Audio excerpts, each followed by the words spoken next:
E aí, galera, tudo certo? Tudo em paz? Professor Mike Williams na área. Não te esquece, faz logo isso daí, porque eu tenho certeza que tu vais te esquecer, tá ok? Te inscreve aqui no canal, beleza? Dê um like aí, compartilhe o nosso vídeo, compartilhe a nossa aula, porque toda vez sempre tem alguém que esteja precisando, tá certo, galera? Olha só, hoje nós vamos entrar num assunto muito importante. Nós vamos começar o assunto de eletrodinâmica, né? Agora a gente vai entender o conceito de corrente elétrica, o conceito de voltagem, né? Muito importante para a gente determinar e estudar os chamados circuitos elétricos, né? Lembrando que essa parte é a parte que mais é cobrada na nossa prova do Enem, tá bom? Então, depois da vinheta, nós vamos ver o que é corrente elétrica, como se calcula, o que é voltagem, o que é diferença de potencial. Beleza? Então vamos lá, galera!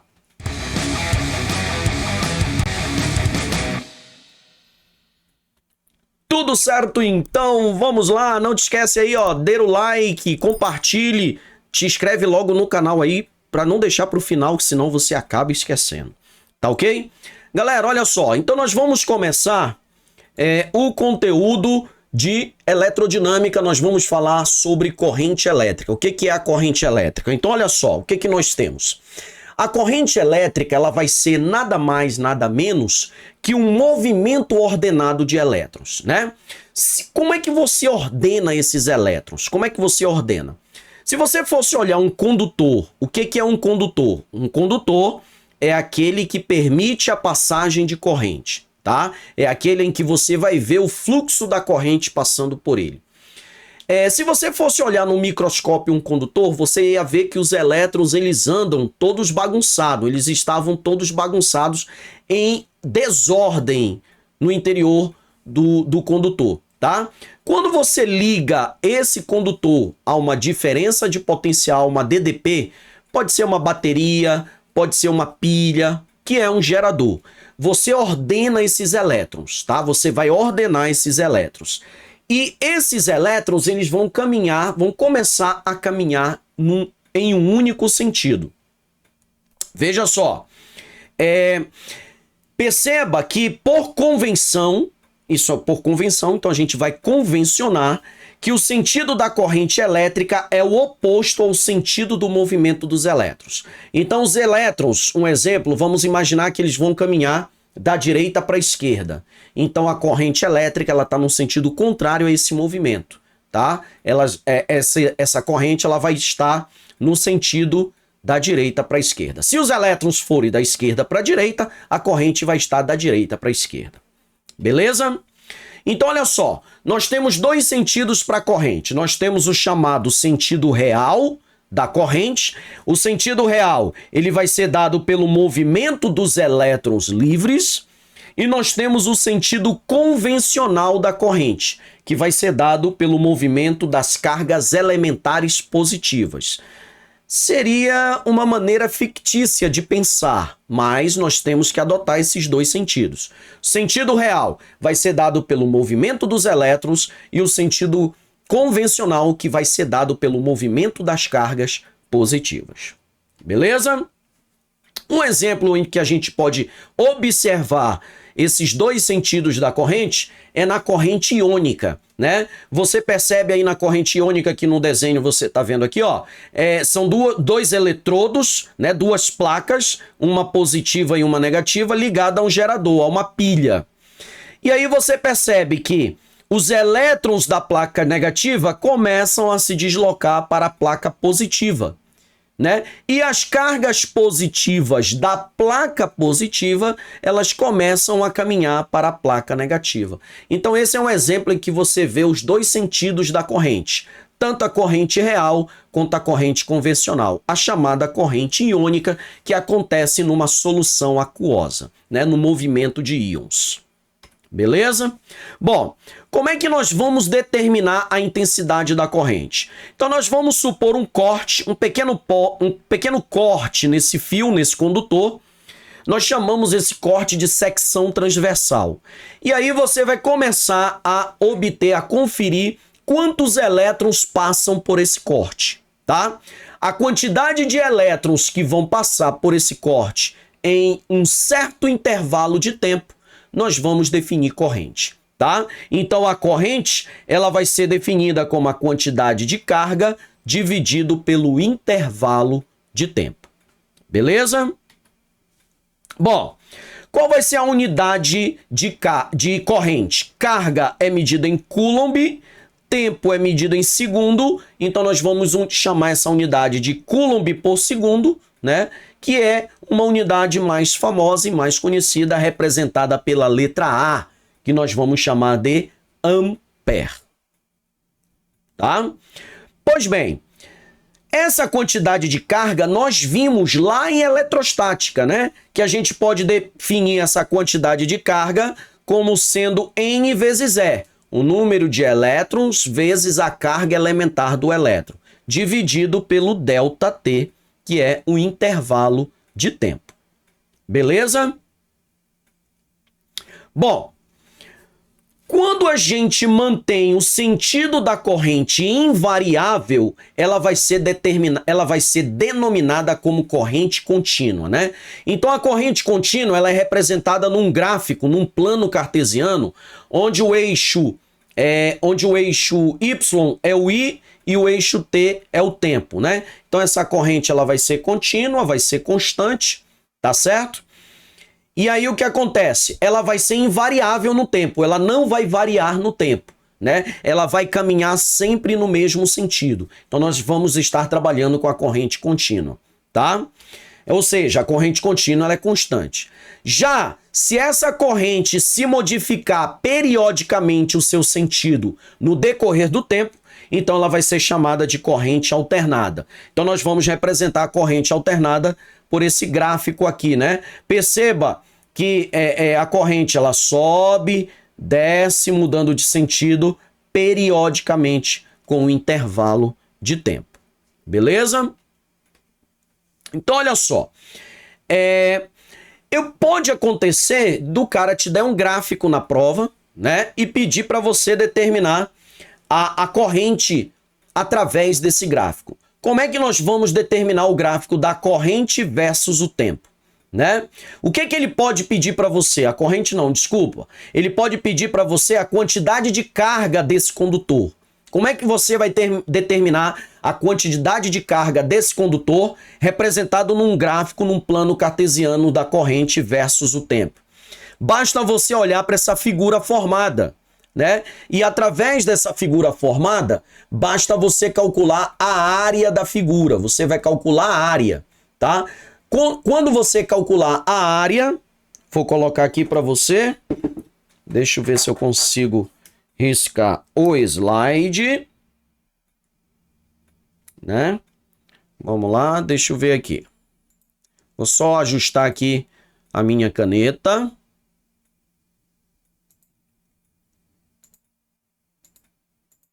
Tá? Pronto.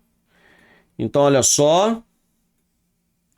Vamos colocar aqui. Cadê? Pronto. É o vermelho mesmo. Deixa o vermelho. Tá? Então, tá aqui, ó.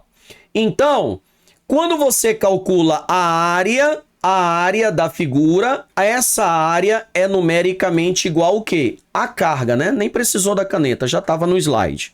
Tá? Agora, veja bem, para soluções eletrolíticas, que é esse caso anterior que nós vimos aqui, ó. Cadê? Aqui, né?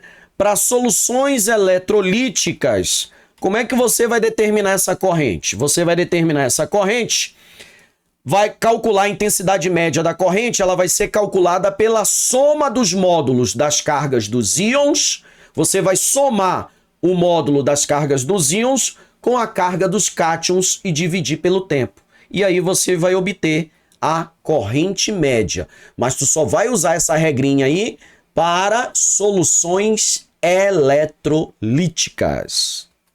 Beleza, pessoal?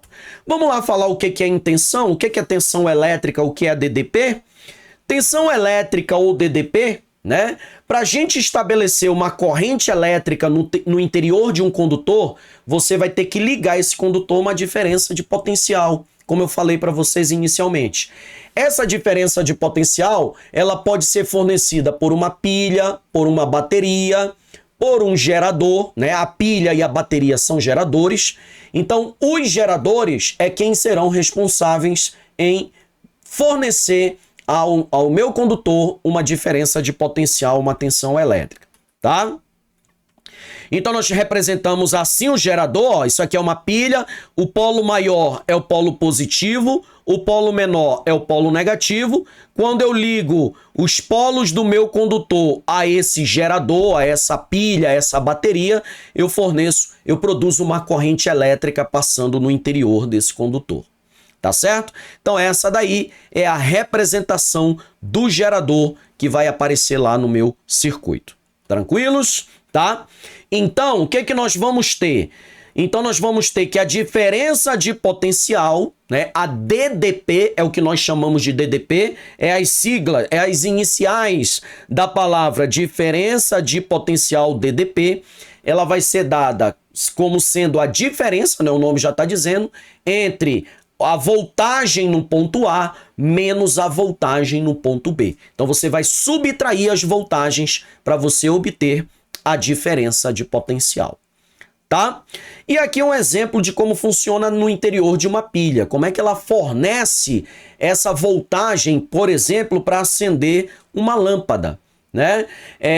Os elétrons, eles são transferidos da seguinte forma, eles vão sair do anodo, né, que é o zinco, e se deslocam para o catodo, que é o grafite. Então os elétrons saem do anodo e se deslocam para o catodo, que é a mistura de grafite e dióxido de manganês, tá? E aí a corrente vai circulando nesse sentido, produzindo o quê? Voltagem à minha lâmpada, e a minha lâmpada, chamada de receptor elétrico, ela vai começar a brilhar. Beleza? Pessoal, quais são as causas da corrente elétrica, né? Vamos considerar duas placas eletrizadas. A de cima é positiva, A, e a de baixo é negativa. Vamos imaginar que o potencial da primeira placa é maior que o potencial da segunda, né? Se eu ligar essas placas através de um fio elétrico, eu vou perceber que os elétrons vão começar a passar da placa A para a placa B. Né? Elas vão começar a se deslocar de B para A, né? Elas vão se deslocar de B para A, tá? De B para A. Ou seja, os elétrons vão se deslocar do ponto de menor potencial para o ponto de maior potencial. Então, os elétrons se deslocam da placa negativa para a placa positiva, tá? Quando os potenciais nas duas placas tornam-se iguais, importante, né? Quando o potencial da placa A for igual da placa B, a gente diz que foi atingido o equilíbrio eletrostático. Potenciais iguais, equilíbrio eletrostático, né? Nesse caso, não vai haver mais diferença de potencial. Se não vai haver mais diferença de potencial, vai cessar a corrente, né, da placa B para a placa A. Aí não vai haver mais corrente elétrica, os elétrons se deslocando de uma placa para outra. Beleza, pessoal? Bom, só que isso aí não é interessante para nós. Você não pode cessar a corrente, senão o teu aparelho não vai funcionar. Então, o que que a gente faz? A gente, para isso não ocorrer, a gente vai ter que realizar um trabalho em cima desse elétron. Né? Nós realizar um trabalho significa o quê? Significa você fornecer energia potencial elétrica a esse elétron, tá? Você vai ter que fornecer um trabalho. Você vai ter que transportar ele de A para B, né? De A para B. Como que a gente faz isso? A gente faz isso, né? O agente que vai fazer esse transporte, ele vai repor nos elétrons a energia potencial elétrica que ela perdeu. Lembra que ela perdeu para equilibrar. Quando equilibrou, o que esse agente vai fazer? Ele vai fornecer energia potencial elétrica para os elétrons, energia essa que eles perderam para equilibrar a energia potencial das placas, para que cessasse a corrente elétrica. Mas não pode cessar, senão o teu aparelho não funciona. Então o que a gente faz? A gente liga um gerador elétrico entre essas placas. Para que esse gerador vai servir? Justamente para fornecer a energia potencial elétrica que esses elétrons perderam, né? No momento do equilíbrio eletrostático, tá? Então, quem vai fazer essa reposição dessa energia é justamente o gerador elétrico, né? Então, esse gerador elétrico, ele vai manter a DDP em seus terminais, consequentemente, mantendo a corrente elétrica no condutor. Beleza, pessoal? E aqui o desenho de um filamento, de uma lâmpada, né? Aqui nós temos uma lâmpada incandescente, que inclusive não é mais fabricada, né? Nós temos aqui um filamento de tungstênio, nós temos um bulbo, um haste central, né? Que seria esse haste aqui, a base de rosca, aquela rosquinha, né? E aqui uma pequena solda de liga, né, contendo estanho para fazer o contato elétrico, né, para que a lâmpada funcione. Beleza? E aqui nós temos uma questão do Enem importante, né? Um curioso estudante empolgado com a aula do circuito elétrico que assistiu na escola resolve desmontar sua lanterna. Utilizando-se da lâmpada e da pilha, retiradas do equipamento de um fio com as extremidades descascadas, ele faz as seguintes ligações com a intenção de acender a lâmpada. Então ele fez a ligação 1, ele fez a ligação 2, com o intuito de acender a lâmpada, hein? 3, 4, 5, 6 e 7. Tendo por base os esquemas mostrados, em quais casos a lâmpada acendeu? Olha aí, ó, questão de 2011. Lembrando, né? Lembrando que você tem que ligar essa lâmpada a uma diferença de potencial. O que que você tem que fazer? Você tem que ligar essa lâmpada aos polos dessa pilha. Você tem que ligar ela do polo positivo ao polo negativo, né? Por exemplo, a número 1, ela tá ligada entre os polos da pilha? Perceba que ela está ligada entre os polos da pilha. Olha aqui, ó, num polo de baixo e a outra num polo de cima. Ah, Mike, mas não está em contato com o polo de cima, mas o bulbo, aquela liga, aquela solda metálica que nós acabamos de mostrar para vocês, está em contato com a parte positiva da pilha. Então ela vai acender. A número 1, ela acende. A 2, ela vai acender? Perceba que a 2, ela não vai acender pelo fato dela estar invertida, ó. Perceba que ela está invertida e ela está aqui ligada fora do contato positivo da pilha, né? Então a número 2, ela não vai acender. A número 3, ela vai acender? Perceba que ela vai acender, ó. Ah, mas ela está na lateral, não importa, ela está conectada ao polo negativo, né? A parte de baixo é negativo da pilha. E a parte de cima em contato com o polo positivo da pilha. Beleza, vai acender.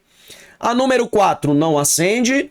A número 5, muito menos. Perceba que o fio está ligado no bulbo, né? No bulbo não, na parte de vidro, não vai acender. A número 6, muito menos. Olha lá, perceba que a lâmpada, a parte que é o contato da parte de baixo, que é a parte que está soldada, né, de estânio, não está em contato com a pilha. Então não vai haver... não vai acender, né? Não vai acender aqui, não vai. E a 7 vai? A 7, será que ela vai? Aí você vai dizer, bom, Mike, não vai porque a parte não está em contato. A parte de solda da lâmpada não está em contato com a pilha. Mas perceba que o fio está conectado na solda e aqui essa parte que é condutora, que é a rosca, que é de alumínio, está em contato com a pilha ligada lá embaixo. Então ela vai acender. Ela vai acender na 1, ela vai acender na 3 e ela vai acender na 7. Portanto, nós vamos marcar a letra D de dado. Beleza, pessoal? Tranquilos? Bom, então era isso que eu tinha para mostrar para vocês na videoaula de hoje na parte de eletrodinâmica. Tá certo, galera? Um forte abraço a todos e até a nossa próxima aula. Tchau, tchau, pessoal!